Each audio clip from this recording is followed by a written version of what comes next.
Bonjour. Aujourd'hui, dans ma ville, il fait beau. Que n'est pas que, mais que. Les francophones ont tendance à ajouter un H même quand c'est pas nécessaire.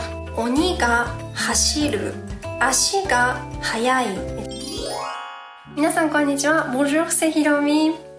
Minasan, クリスマスツリーは出しましたか？そして飾りましたか？私はまだです。毎年ですね、ハロウィンが終わった頃から11月の末には出すぞと思ってモチベーションはいっぱいなんですけど、今年もまだ出せていません。なんですけど、今週末には絶対に、新しい飾りを買ってクリスマスツリーを飾りたいと思っています。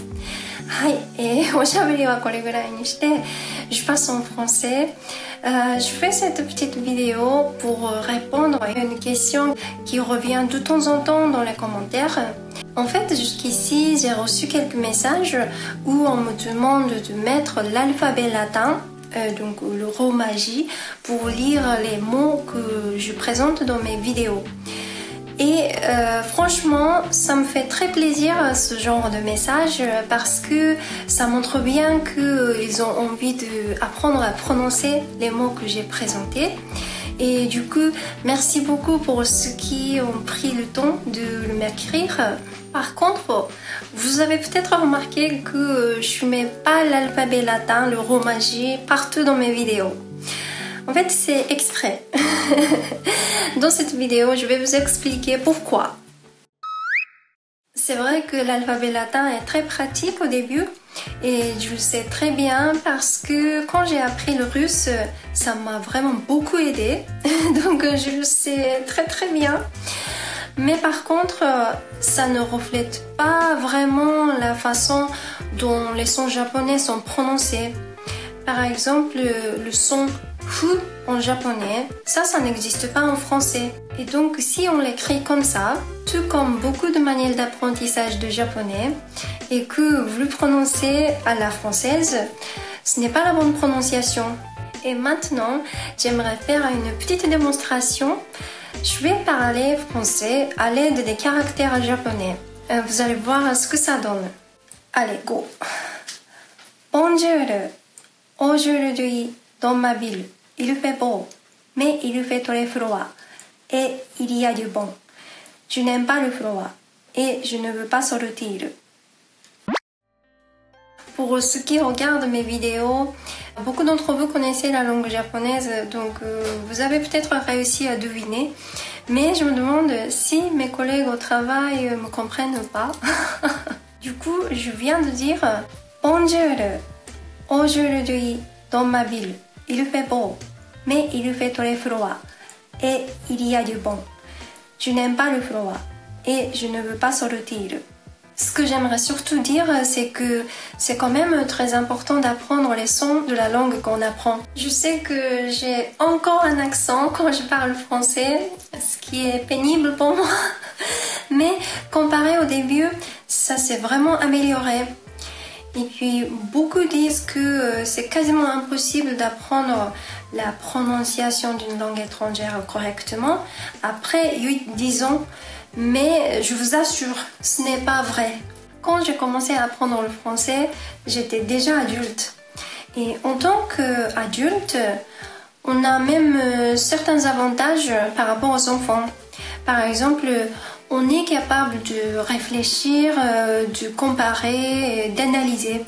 Et ces capacités nous permettent d'apprendre des fois beaucoup plus vite que les enfants dans certains domaines. Et après, oui, côté prononciation, les enfants sont peut-être meilleurs que nous parce qu'ils sont comme des éponges.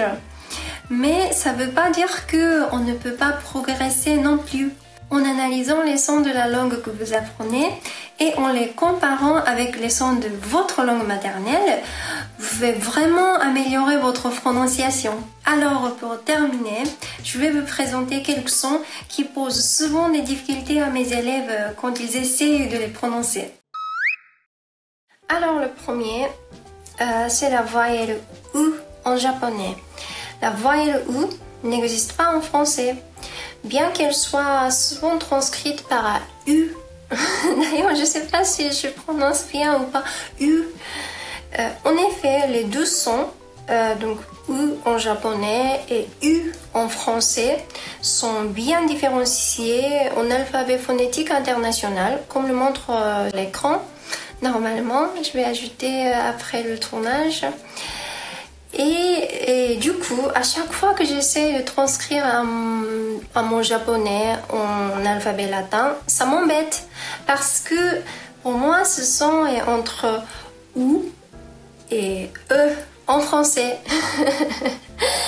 Mais je choisis souvent OU parce que à mes oreilles, c'est celui qui est le plus proche du son E en japonais. Mais même si ce n'est pas exactement le même son. Quelques exemples, donc ku n'est pas ku, mais ku. Su n'est pas su, mais su. Ne n'est pas nu, mais ne.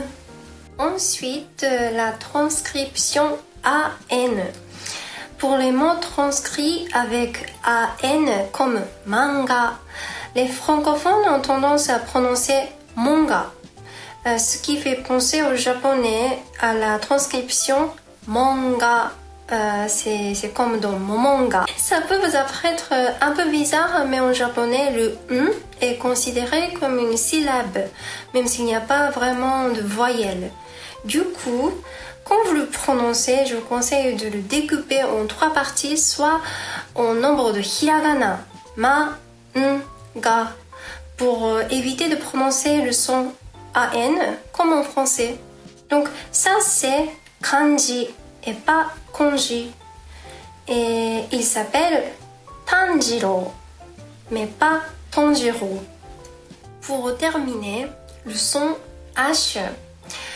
Comme vous le savez peut-être, le son H est un son qu'on entend souvent en japonais. Et donc c'est très important de bien le prononcer. Mais par contre, les francophones ont tendance à ajouter un H même quand c'est pas nécessaire. Et donc, je vous conseille de pratiquer régulièrement en lisant des phrases qui contiennent un mot avec un H et un autre qui commence une voyelle, comme oni ga hashiru, ashi ga hayai, etc., etc. Ça va aider votre cerveau et vos muscles autour de la bouche à s'habituer à faire la différence entre les mots avec et sans le H. 皆さん、ここまで見てくださりありがとうございました。いやー、発音って難しいですよね。私も毎日よく落ち込んでいます。まだまだ自分が思うように発音できない言葉がたくさんあります。英語でもフランス語でもたくさんあります。なんですけど、毎日少しずつ上手になりたいなと思って頑張っています。皆さんも一緒に頑張りましょう。では見てくださってありがとうございました。バイバイ。